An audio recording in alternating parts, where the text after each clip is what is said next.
वर सगळ्या आपल्या सूचना येईल दिला। सर आता राऊत साहेबांनी आपल्याला काय आश्वासन दिले किंवा राऊत साहेब आपल्याला काय बोलतात?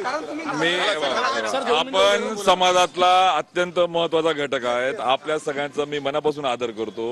आपल्या सगळ्या प्रश्न आपल्या सगळ्या असलेल्या मनातल्या सगळ्या सूचना प्रश्नांना मी सविस्तर आपल्याशी बोलेन।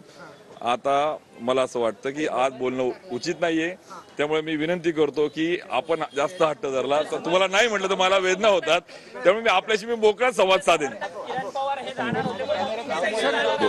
बोल तुम्ही आपल्याशी बोलतो बोलतो अरे मी आणि राऊत साहेब आम्ही संसदेच्या सभागृहात सोबत काम केलेलं आहे। आमची राऊत साहेबांशी या सगळ्या सहकाऱ्यांशी कायम चर्चा होत असते। त्या निमित्ताने आज मी संवाद साधायला आलेलो आहे। त्यामुळे प्रत्येक गोष्टीच्या मागे आपण राजकारणाकडे बघू नका। राजकारणाच्या पलीकडे मैत्री जपली पाहिजे। आजकाल ती जपली जात नाही, ती जपण्याचा हा प्रयत्न आहे, बाकी काही नाही। धन्यवाद धन्यवाद धन्यवाद।